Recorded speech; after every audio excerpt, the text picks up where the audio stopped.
Tonight we're very happy to have with us back Amy Stewart and her debut novel, Girl Waits with a Gun. Amy Stewart's the author of 6 nonfiction books on the perils and pleasures of the natural world, including 4 New York Times bestsellers, The Drunken Botanist, Wicked Bugs, Wicked Plants, and Flower Confidential. She lives in Eureka, California with her husband Scott Brown, who's a rare book dealer. Together they own a bookstore called Eureka Books. The store is housed in a classic 19th century Victorian building that Amy very much hopes is haunted. Amy has written for the New York Times, the Washington Post, and many other newspapers and magazines, and she's appeared frequently on National Public Radio, CBS Sunday Morning, and on TLC's Cake Boss. She's the recipient of the National Endowment for the Arts Fellowship, the American Horticultural Society's Book Award, and an International Association of Culinary Professionals Food Writing Award. Of her book, Girl Waits with a Gun, Elizabeth Gilbert says, "A smart, romping adventure featuring some of the most memorable and powerful female characters I've seen in print for a long time. I loved every page as I followed the Kopp sisters through a too-good-to-be-true, but mostly true, tale of violence, courage, stubbornness, and resourcefulness." Please give your warmest Books and Books welcome, Miss Amy Stewart.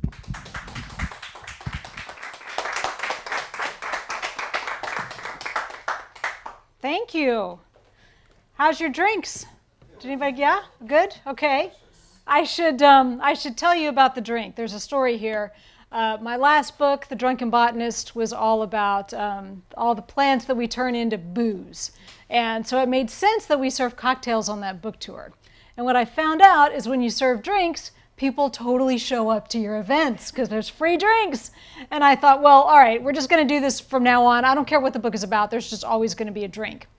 So there's not an obvious choice of a drink in this story because there's not really a lot of drinking except for the bad guys, and it's kind of nothing you'd want to emulate. But I thought what I would do is I would look for a cocktail from the 1910s, preferably something with a name that tied into the themes in the book. Obviously, it would need to be something that's easy to mix in the storeroom of a back room of a bookstore, right? Like half a bottle of this, half a bottle of that, stir. No flaming orange peels, no muddled cucumbers, nothing too messy. And at the very least, it had to be made with ingredients that were all available in the 1910s. So I found a drink called the Automobile, which was perfect because the story begins with a car crash. And I thought, all right, this is going to be my drink. And the Automobile is equal parts gin, sweet vermouth, and scotch. It's terrible. It's a horrible drink. Don't ever do that. But I thought, well, I think I can improve this. So I swapped out the scotch for Applejack, which is a New Jersey spirit, so it kind of makes sense. And I added a spoonful of jam because jam is great in cocktails. It's kind of a trendy thing right now. And even though they weren't putting jam in cocktails 100 years ago, they definitely had jam. So I figured, well, that counts. And then I topped it off with champagne because everything's better with champagne. So that's the drink. I called it the New Jersey Automobile. And that's the recipe. It's easy to make for a crowd. So there you go. I also wanted to thank Books and Books for having me. I own a bookstore myself in Eureka, California. And I'm very loyal to my own store. But I have a tawdry, adulterous little thing on the side with Books and Books. And I sneak away whenever I can to indulge my love of this place. So thank you for having me, and please continue to support and patronize this store because it just means the world to me and to so many other writers over the years. Now, let me tell you a little bit about how this book came about. I was working on my last book, The Drunken Botanist, and I was doing research, just finishing up the book, and I was writing about a gin smuggler named Henry Kaufman. This is not a picture of Henry Kaufman, but he was a bootlegger, and I just loved this picture as someone I have employees myself. I love the idea that someone thought, do I have to draw you a diagram? Here's how this works. The liquor comes in on the boat. We're going to put it in the car. We're going to drive off. Do you got it? So anyway, but I was writing about this bootlegger named Henry Kaufman, and I just wanted to know if there was anything else important or interesting that he'd done before I wrote about him in The Drunken Botanist. So I looked through the New York Times archives in the 1910s, and I found this article, in fact, in 1915 in the New York Times about a man named Henry Kaufman who ran his automobile into a horse and buggy being driven by these three sisters, Constance, Norma, and Florette Kopp. He destroyed their buggy. They demanded payment, which seemed fair enough. But then they got into this kind of crazy conflict over payment to the damages, and Henry Kaufman got angrier and angrier at them until he was really harassing them. He was firing shots at their house, throwing bricks through windows, sending kidnapping threats. There were arson attempts. So basically, the Kopp sisters got run into by the wrong guy and ended up in this really incredible conflict that lasted for the better part of a year of their lives. And this happens to writers all the time, that you're doing some bit of research and you just read something else off in the margins that looks interesting and you think, well, that's interesting, but I don't know what I'm going to do about that, and you sort of move on. But in this case, I got really sucked into their story, and I abandoned my Drunken Botanist research for the rest of the day and kept chasing this story about the Kopp sisters. And I found some great stuff. I found the original story about the car crash itself before it really seemed like a very big deal. I found out that after they were starting to get harassed by Henry Kaufman, the three sisters went to the sheriff for help.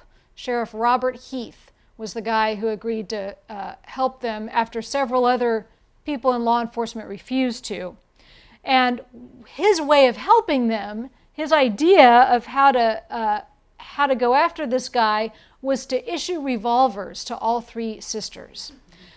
They lived on a farmhouse out by themselves in rural New Jersey, and can you imagine something like this happening today? Somebody's harassing you and you go to the sheriff and he issues you a gun and says, all right, girls, here's what I want you to do. If he comes back, this is what's going to happen. Well, that's actually what happened. And the newspapers had a field day with it, as you can see from these silly newspaper illustrations that they did. Reporters thought this was hilarious. There were all these great headlines, to be a newspaper headline writer from the 1910s. They had so much fun with this story. And I even, found what was to become the title of the book from a headline about the night that Constance Kopp stood on a street corner with a revolver in her handbag to try to catch the guy after he had sent a blackmail letter, basically an extortion letter saying, pay us $1,000 or we're going to kidnap your youngest sister Florette and blow up the house. And so that was the original headline that became the title of the book. So that was kind of my first day of digging into the Kopp sisters. And at the end of the day, my husband came home from work. He runs the bookstore, and it's customary for us to sort of sit down and have cocktails and talk over, this is what we look like every evening. That's how we dress at my house, and talk over how our day went. So at that time, because I was working on The Drunken Botanist, he was in the habit of saying, what plant did you work on today? And this time I said, well, there were no plants, but you're not going to believe these incredible sisters I found. They've got this amazing story. I can't believe it. So I showed him all these newspaper clippings, and he said, we have an Ancestry.com account at the bookstore. And so we can look them up and find them in the census and find birth certificates and other records about them.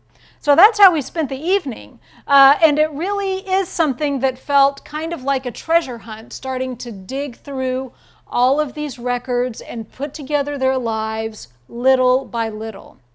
Now, mostly I had to go back and finish my work on my last book, but in my spare time, I continued this little hunt and tried to chip away at the historical record and see what else I could find out about these three women. Keep in mind that nothing's ever been written about them. There is no book about them. There's no Wikipedia page. They were completely forgotten about. They did some incredible things, and they were in newspapers all over the country 100 years ago, but nobody remembers anything about them today. But it was fun for me to start digging around. And like every good treasure hunt, there was a map. I even found a map that showed me, you can see it, it says kind of right in the middle of the picture there, it says C.K. Kopp. That is the Kopp family's property. And I even could see along behind the road there, I could see a creek running behind their house. In the newspaper articles about the year in which they were harassed by this man, there are stories of the youngest sister, Florette, going down to the river and getting shot at when she was down in the creek. So I found that creek and I thought, wow, this is all lining up with what I know from the newspaper articles. So I had to kind of put this on top of a modern day map and line it up because the street names have all changed. But I figured out where this is in Wyckoff, New Jersey today. And I got on a plane as soon as I could, and I went and stood in the creek. Like, there it is. And it was such an amazing thing for me to have been imagining these women and imagining the world they lived in. And they seemed more like a story than like real people. But then all of a sudden I could get on a plane and I could go be in their world. I could go stand where they stood and walk where they walked. I went to the street corner where the girl waited with the gun. There's one building there that was probably there in the 1910s, and I was kind of walking alongside the building and running my hands along the bricks and thinking, you know, Constance could have touched these very bricks. I don't think anyone has ever been more excited to go to Hackensack, New Jersey than I was with this. I mean, really, every little bit of their lives that I could go and find in person and piece together was just bringing me closer to who they were and making me realize what a great story this could be. I went to the courthouse and dug out the indictment when they first attempted to fine Henry Kaufman, hoping that a civil fine would be enough to make him stop. And the indictment had the original text of all the threatening letters that he'd been sending them. So when you read the book, you'll see these letters, and those letters are for the most part real. I say at the back which ones are real and which ones are fiction, but I was able to use the real text of the letters that he was using to harass them. I also went to the jail. Now, a big part of this story is Constance stepping up to confront this guy with the help of a really good guy in law enforcement, and that's Sheriff Heath. He's actually the guy in the mustache in this car that's closest to me. He was the sheriff of Bergen County at the time, and he was given this brand new jail to run. It had only just been completed in 1912 when he took office. And you can see how it looks like a medieval dungeon, right? There was this idea at the time that we should make jails look as foreboding as possible so people would be terrified to get locked up inside of them. And that was going to put an end to crime. I mean, you can see how well that worked, right? But Sheriff Heath was a really good guy, and he was a real reformer, very progressive. He believed in getting at the root causes of poverty and crime. He was the first sheriff to provide access to books in the jail. He held church services in the jail, which had never been done before. He improved the food. He fought for prisoners to get medical care, which they really hadn't been getting before. So he was a good guy. He was a crusader. He was pretty progressive. It's no wonder that he thought he could enlist the help of a woman in fighting crime, which was incredibly unusual at the time. So obviously the best part of this journey for me was finding photographs of the actual people that I was writing about, because it made them so real. And I'm lucky that they got so much newspaper coverage because I was able to turn up pictures. I'm also lucky that I was using Ancestry.com to sort of put their family tree together, because I started connecting with family members who are related to the Kopps and related to other people in the book who were also working on family trees and were willing to share pictures with me and to tell me stories about their, great-great uncle or whoever it was. So it's been fun for me to actually connect with these people, and I can share what I know. I've sometimes got documents or information that they haven't ever seen before, and then they can share what they know. So let me introduce you to these sisters. So this is Constance. She is the oldest. She's 35 when the book begins. She's unmarried. She has no interest in marriage. She would really like a career, but she tried taking a course in nursing. She tried taking a course in the law, which probably means like legal secretary or something like that. And her mother had always discouraged it. So when this book begins, when Henry Kaufman comes into their life, she is, unmarried and no real prospects for the future. And she's also about 6 feet tall and weighs 180 pounds. So she is a substantial woman. And I think maybe she didn't know her own strength until she came up against Henry Kaufman. The youngest sister is Fleurette. Fleurette was 16 at the time, and as you can see from the picture, very fashionable. She was an amazing seamstress. She made all her own clothes. She probably made most of Constance's clothes because Constance wouldn't have been able to find anything to fit her, probably in those days. And she also was very theatrical. I have newspaper clippings about her entering singing competitions in Paterson. So she's very interested in theater and the stage. So a lot of things about her personality that you see in the book come from real life. One of the most amazing discoveries as I was working on this book is that I got to meet Fleurette's son. Fleurette being the youngest, it happened that she had children later in life. And so the dates work out that her son he's in his 80s and he lives in New Jersey. And thanks to Ancestry, I was able to find him and track him down. So, I can't even tell you how incredible it was to get to come out to the East Coast and sit with him and hear stories about not only his mother, but also about the third sister, Norma, who he remembers from when he was a little boy and she was an old woman. So the middle sister, Norma, sadly, I don't have a picture of. It drives me crazy that I have never seen Norma Kopp. I know that someone has a picture of this woman in their attic or their basement somewhere, and they just haven't given it to me. And it's mine, and I want it. So I really hope that maybe out of this process, somehow, somewhere, a picture is going to turn up of her. Anyway, I don't know what she looks like, but I know a lot about what kind of person she was because the family told me. She was very stubborn, very opinionated, very mistrustful of strangers, kind of didn't like people in general. She held grudges. She had a mind like a steel trap. She remembered everything that ever happened and would use it against you one of these days when she got the opportunity to. She was a very blunt talker. She said exactly what was on her mind. And, when I heard this description of her, I thought, I know women like this. We all have somebody like this in our lives, maybe in our own family. That aunt who comes to the hospital when you have your baby and she tells you she doesn't like what you named your baby. But she came to the hospital and she's there and she's always going to be there. And she shows up at every family event and she's always around. And that's kind of the sort of person that I think Norma was in real life, and she definitely is in the book. She says exactly what's on her mind all the time. And I wanted a way to humanize Norma.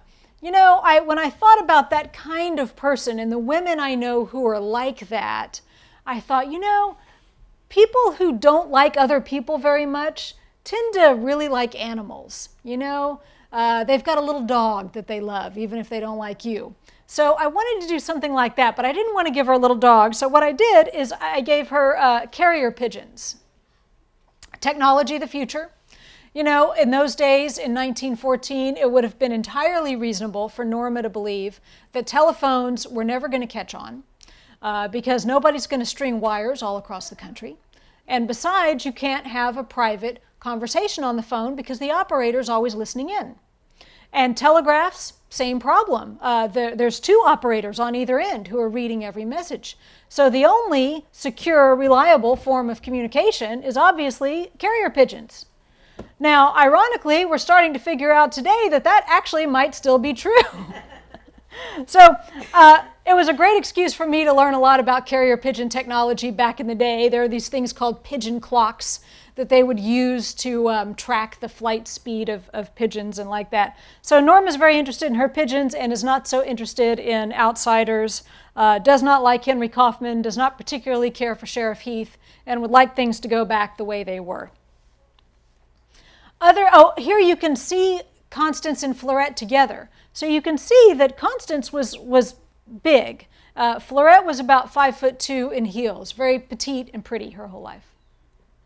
Now, one of the best things I got from talking to the family was a letter written in Constance's own hand, thanking one of the deputies for helping them with this case against Henry Kaufman.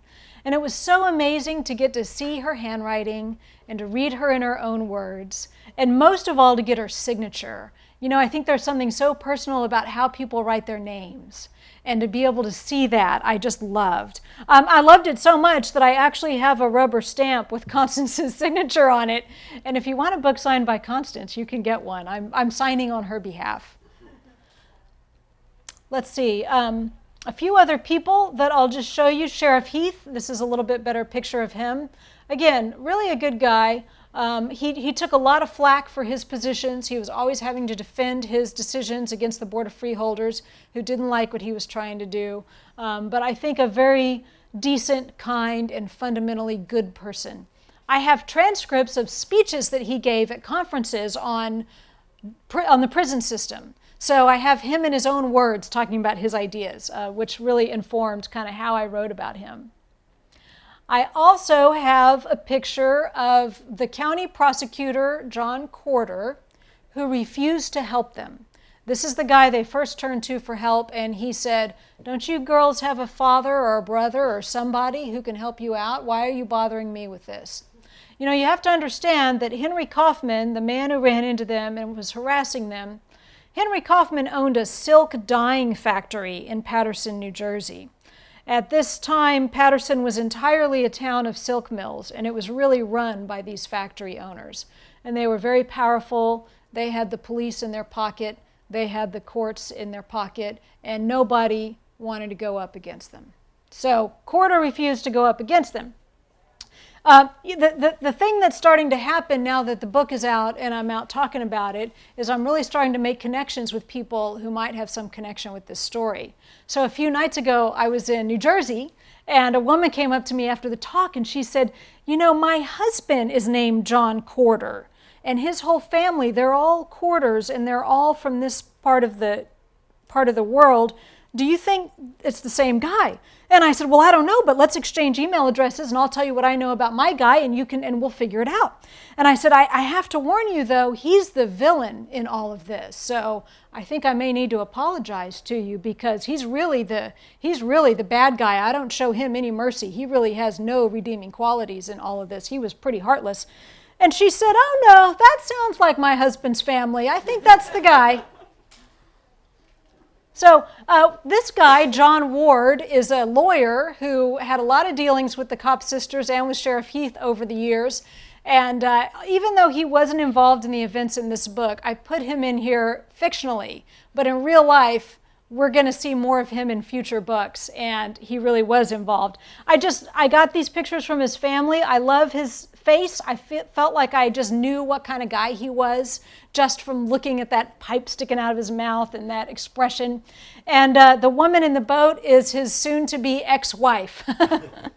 He was a much married man. I never could find a picture of Henry Kaufman, but I did find a directory listing from when he ran his silk factory, and even this gave me an idea.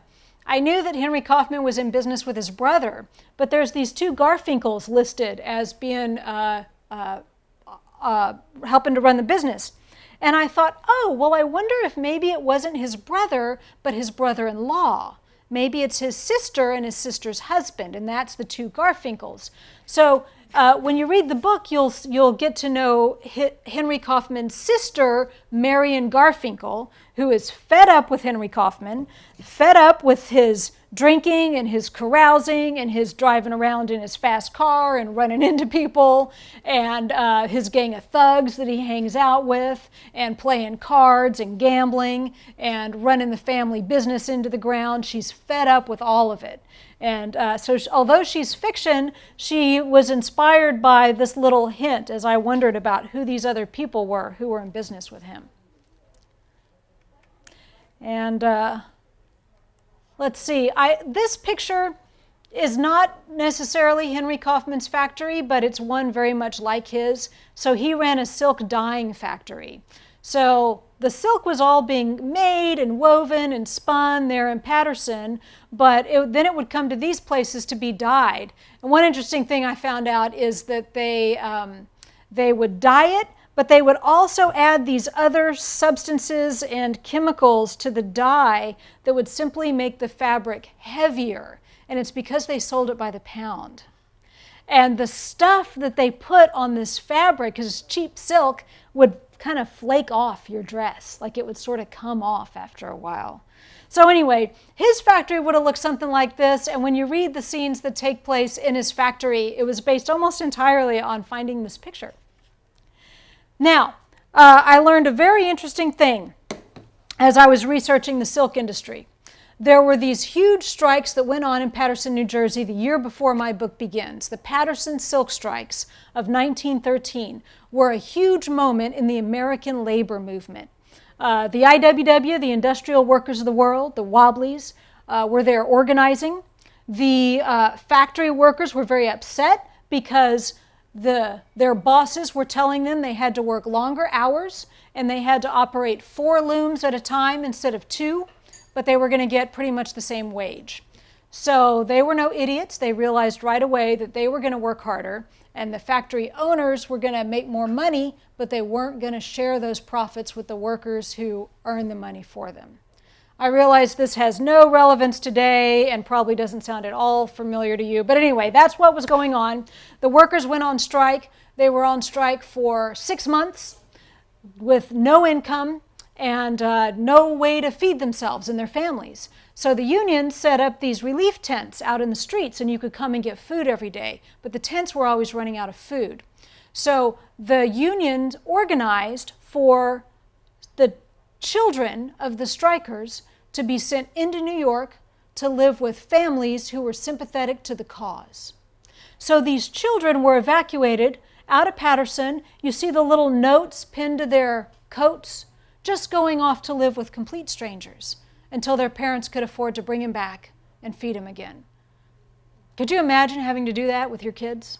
Heartbreaking. And I found out that some of these kids, not many, but a few, never came back. So that gave me an idea of how to get into the silk strikes a little bit, even though they happened a year before the book started. So there's a fictional character named Lucy Blake in the story, and she works in Henry Kaufman's factory. And she got caught up in all these issues with the children's evacuation. And Constance runs into her by accident and finds out what she's been going through and gets kind of sucked into her problems as well. So that's where all this came from, was finding this picture and finding out about this children's evacuation. And weirdly, this is what's happening on this tour, which has been so fun, but also just mind-blowing to me. Last night, I was in Baltimore, and a woman raised her hand and said, "My grandmother was evacuated out of the Paterson silk strikes." I said, "Are you kidding me?" And she said, "I've got one aunt who's still alive who I can ask about this." And I said, "You need to call her tonight because I want to know." So hopefully she's going to get in touch with me and tell me what she knows. But she never had the context. She never really understood what was going on and why it was that kids were being sent out of the city. So, I gathered up all this stuff, right? I gathered up all this historical background. I gathered up all these newspaper clippings and courthouse documents and all this stuff about what happened to these women over the course of the year. But what made me decide that I wanted to write it as a novel and that I wanted to tell their story from Constance's point of view, it's written in her voice, and to tell it as a story was really, I was just really attracted to the idea of this family, of these 3 women who were all by themselves at a time when women, we didn't have the vote. We had a hard time owning property or conducting any kind of business transaction. Some of you may remember that as late as the 60s and even the 70s, women couldn't get a credit card or a bank loan, a business loan, without their husband's signature. It would be like, well, sure, Mrs. So-and-so, this sounds fine, and as soon as your husband comes in and signs the papers, we'll get it done. That was not that long ago. So you can imagine in the 1910s how tough it was for women to simply manage their own affairs. We just did not have full personhood 100 years ago. So here you have these three women who are kind of managing on their own, and they have to stand up for themselves and fight back against this guy who's terrorizing them and trying to extort money from them. And they do a marvelous job of it. But what really interested me was their relationship and what makes them stick together and what might ultimately someday pull them apart. So I was just really drawn to them. Oh, and their birds, of course. And really felt like the way to tell this story was to write a novel and to write it from Constance's point of view. Now, I had been, up until this time, writing, I think this is the end of our pictures here. Up until this time, I'd been writing nonfiction. I'd had 6 works of nonfiction out. And it was a big switch for me to switch to fiction, but it's something I'd been wanting to do for a long time. And the more I got to know these sisters, the more it started to dawn on me that they've got an amazing story. It's been completely forgotten. And anybody could have found it, but I'm the one who found it.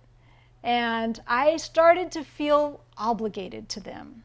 Like, I'm not going to let you get forgotten again. I found this story. I put it all together. I even unearthed a deep, dark family secret, which if anybody here has read the book, don't ask me about the deep, dark family secret in front of everybody else. People tend to want to know how I found out about it. We can huddle off to the side and I can tell you, but I'm learning the hard way about spoilers when you talk about novels on the road. Anyway, so, the more I got to know them, the more I just felt this obligation to tell this story, and I felt like, I'm just going to do this. If nobody wants to read it, that's okay with me, but I really want to tell it. So it's been very rewarding to see it come to fruition. It's the first of more to come. When you get to the last page, you'll find out that Constance's world really opens up as a result of what happened with Henry Kaufman, and that this single car accident really did change their lives in a pretty extraordinary way. And they went on to do a lot more amazing things. I actually have hundreds and hundreds of newspaper clippings about them, and I know a crazy amount about what happens next. So the next book's actually already done, and it'll be out next September, and we'll see how I do from there. I thought I would just read a little bit from the beginning, just to give you a sense of the voice. One thing that was really important to me as I was writing this was to tell it in Constance's voice, and I really thought a lot about how women talked at that time. I have a videotape of my own great-grandmother at a family reunion from about 20 years ago. She was born in 1905 in Pennsylvania, so she's the only person on earth that I ever knew who was at all close to them in terms of time period and part of the world. And I watched that little video clip over and over again and thought about how forthright and clear her voice was, and how she spoke up and was so just well-spoken and self-possessed. And I think there were women 100 years ago who are very much like that, and I think Constance was. So this letter, she writes a letter to Henry Kaufman to try to collect money from him, and I think you'll hear her outrage coming through even in this letter. She says, "Dear Mr. Kaufman, I write to supply you with an accounting of the damages inflicted upon our buggy by you and your automobile on the afternoon of July 14th. The damages visited upon my sisters and I are considerable as well. Dear Fleurette is but 15 years of age and now suffers from a badly broken foot and a dread of motor carriages, which will no doubt impede her advancement into the coming engine-powered age. But I confine myself at present to the harm done to our buggy. 4 hickory spokes, $1 each, cracked, $4.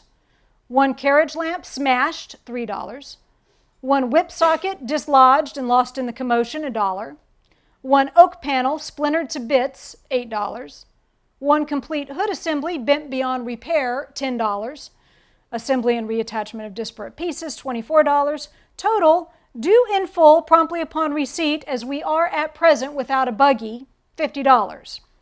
We appreciate your prompt payment by return post. We remain yours in a state of caution along our town's ever more crowded avenues.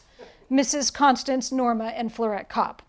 So this is the first little bit of antagonism that starts to get Henry Kaufman riled up and ultimately leads to them being under siege as he gets angrier and angrier that these 3 women are demanding things from him that he doesn't want to give.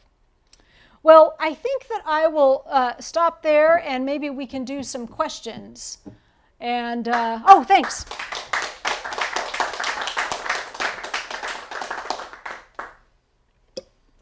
Does anybody have a question or a comment? Maybe talk about the mystery element as well. Yeah, well, you know, what's interesting to me about this book and about the ones to come is that it's about a crime, and they're going to move into a world where they're doing something like crime fighting. But none of them are ever going to be real straightforward whodunits. It's more like they work in this world where they're around a lot of criminals and they're around a lot of situations in law enforcement that are going to force them to have to figure some things out. So in this case, you know, their pursuit of Henry Kaufman is to convict him, and he's just a very slippery guy who's hard to convict. So we know all along who's doing it. The only question is really, how are we ever going to nail him on this? And they're finally able to do that because they find out that he's trying to pin the blame on one of his underlings, and they're able to sort of get at one of his underlings and turn him, basically. But the other thing that goes on here is that I've got this fictional character of Lucy Blake who has sent her child away in the children's evacuation in the Patterson silk strikes and didn't get her child back. And Constance gets very drawn into trying to help her. She's very moved by the girl's plight. And this is another story where, you know, an unmarried, she was unmarried, so it was really a shocking thing that she even had this child, raising it with her mother. And so Constance gets involved with trying to help her get this kid back, but it's another case where she wasn't getting any help from the law enforcement. And so the question of what happened to the child, and can we even find one little child in a city of 5 million people is Constance's task. You know, so that really becomes her challenge.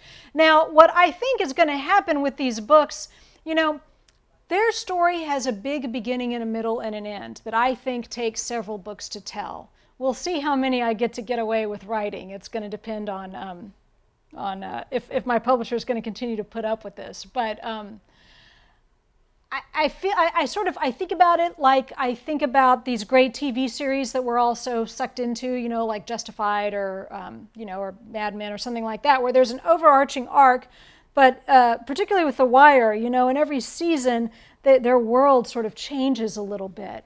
And so just like I got to dig into the Patterson silk strikes in this book, you know, in the next book, we're going to be inside the jail. And so I keep thinking about The Wire, you know, where it's like, oh, and next season we'll be in the schools. And it's sort of like that, like the historical backdrop of this really interesting period before World War I is so fascinating. And I find myself just as interested in wanting to send Constance into these strange little worlds that, you know, we don't think about much, as I am in how she catches the bad guy, even though there's always some amount of catching the bad guy when you work in law enforcement.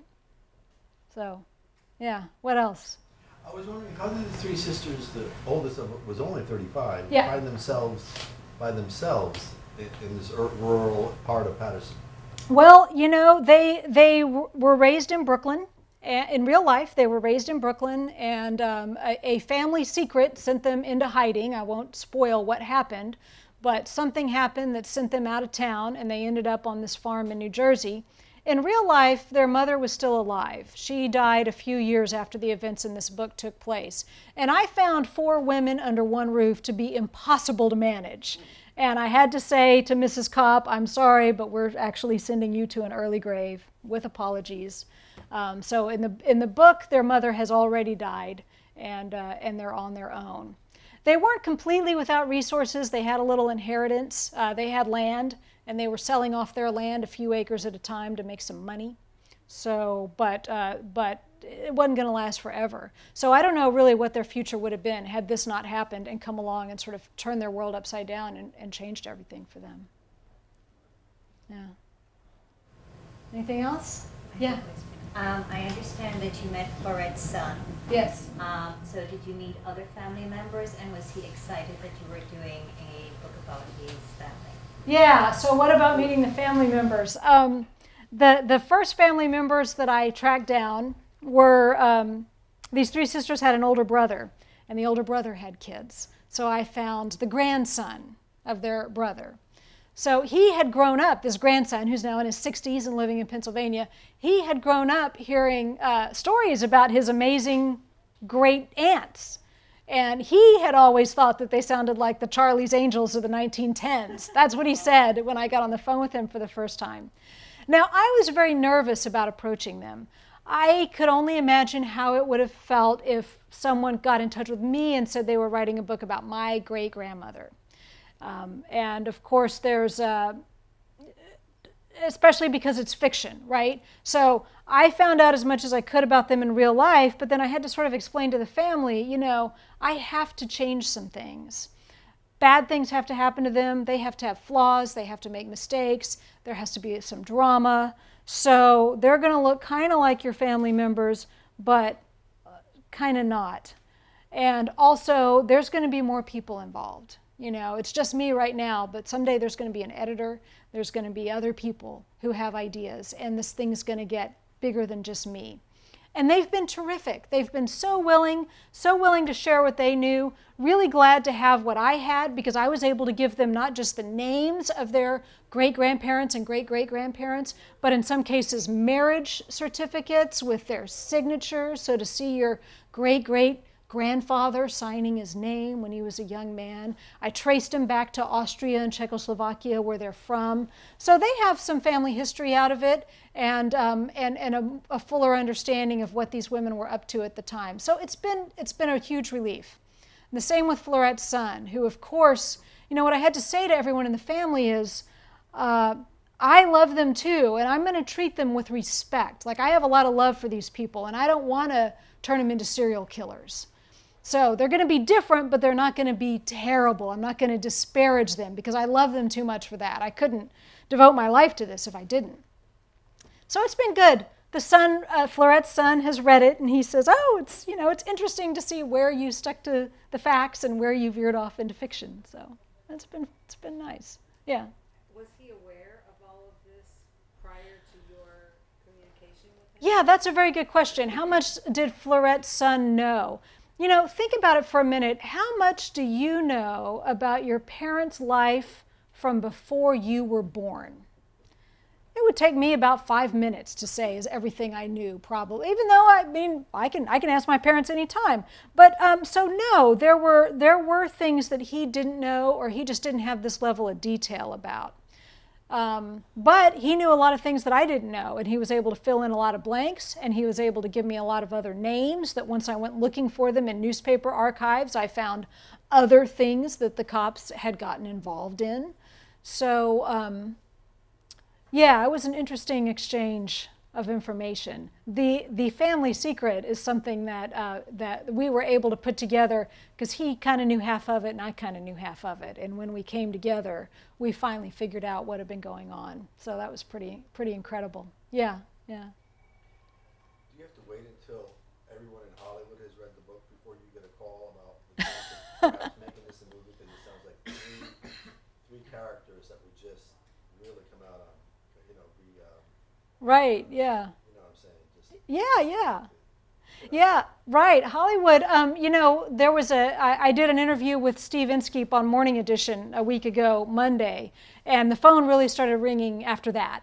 So there's a Hollywood guy who represents the book, and he got a lot of emails, and I got some, and my agent got some, and some of them were people that I was pretty excited about, like women screenwriters in Hollywood who are looking for interesting women to write about and who had very impressive credentials and had worked on a lot of projects that I admire greatly. So they're all reading right now. They all have the book. And they have an early or not an early manuscript, but a pretty well finished manuscript of book 2, so they can see what happens next and what the series might be like. I mean, what happens with this stuff for the most part is, someone options it and it doesn't ever get made, and that's what mostly happens. But it is cool that people are interested. So yeah, it'll be fun. It'll be fun. We did get one offer already, but it'll be interesting to see what all comes in. Everybody keeps asking me who should play Constance because she's such a big, formidable woman. And the leading contender right now, from everyone who has an opinion about it, is Gwendolyn Christie from Game of Thrones. Yeah, that'd be all right. Someone like B. Arthur. That's brilliant. What is it about New Jersey that historically, particularly during this period, seems so lawless? Yeah. What is it about New Jersey? I know. Well, so I think part of it is in this particular part of the world, the fact that this was such a company town. There's that. There's the word lawless is interesting because Sheriff Heath at this time was trying to figure out he didn't have hardly any real deputies. If there was a house thief who broke into somebody's house and was out running through the woods, he'd have to go around knocking on doors. He would literally round up a posse. He'd go get able-bodied men and say, get your guns and your lanterns and we got to go find this guy. That's how it worked. He was constantly struggling to try to get this loosely organized volunteer force of constables and deputies to understand their jobs well enough to carry out anything resembling the law, right? They didn't have any instructions as to what their duties ought to be. They were making it up as they went along. They were very susceptible to bribes and persuasion of all kinds. There was no police academy. There was no real training. They barely had uniforms. So it's amazing how amateur law enforcement was just 100 years ago. It doesn't seem that long ago, but it was Also like... the smuggling and because of prohibition and all that sort of stuff. Right, and I think being so close to New York too, being so close but not a part of the biggest, greatest city in America, there's all that money, right? And so I think there is a lot of sort of underhanded stuff happening because it's sort of on the fringes of New York City. But yeah, it's an incredible time in New Jersey, that's for sure. Probably because there weren't very many people living in Florida at that time, so Right. New Jersey had the market cornered.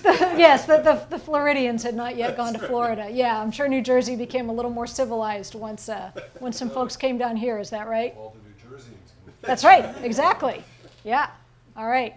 Well, thank you guys so much for coming out. I appreciate it. Thanks, Amy. Folks, don't forget, if you're watching online, you can give us a call here at the store. You can buy any number of Amy's backlist books we have as well. For those of you here, too, we have them out at the counter. Let's give Amy another round of applause. Thank you. Thanks. Thank you all for coming. She'll be signing the books right over here. We got them for sale. Oh, at the thank counter. you. That was so good. Oh, thanks. Beautiful.